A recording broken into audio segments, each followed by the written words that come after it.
Hello everyone, welcome to our channel. Telugu రాష్ట్రాల వాతావరణ పరిస్థితులు ఏంటి, ఏ జిల్లాల్లో రానున్నటువంటి రోజుల్లో వర్షాలు కురవనున్నాయి, వివరాల్లోకి వెళ్ళి తెలుసుకునే ముందు మీరు ఇంకా మన ఛానల్ కనుక సబ్స్క్రైబ్ చేయనట్లయితే వెంటనే సబ్స్క్రైబ్ చేసి పక్కన ఉన్న బెల్ ఐకాన్ని కూడా క్లిక్ చేసేయండి. ఇక వివరాల్లోకి కనుక వెళ్ళినట్లయితే మధ్య బంగాళాఖాతంలో ఏర్పడిన ఉపరితల ఆవర్తన ద్రోణి ప్రభావంతో రానున్నటువంటి 4 రోజుల పాటు తెలుగు రాష్ట్రాల్లో మోస్తరు నుంచి భారీ వర్షపాతం నమోదవుతుంది.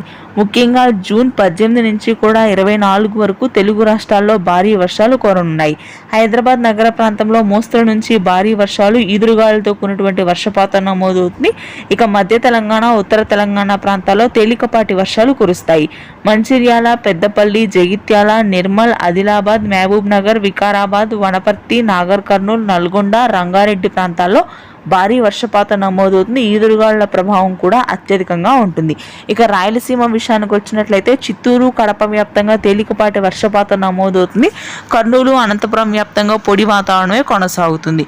నెల్లూరు, ప్రకాశం జిల్లాల్లో పొడి వాతావరణం ఉంటుంది. గుంటూరు, కృష్ణా ప్రాంతాల్లో ఉష్ణోగ్రతలు పెరుగుతాయి. శ్రీకాకుళం, విజయనగరం, విశాఖపట్నం, తూర్పుగోదావరి, పశ్చిమ గోదావరి జిల్లాలో తేలికపాటి నుంచి మోస్తరు వర్షాలు ఉంటాయి. ఇది ప్రస్తుతానికి ఉన్న వెదర్ అప్డేట్. Thank you.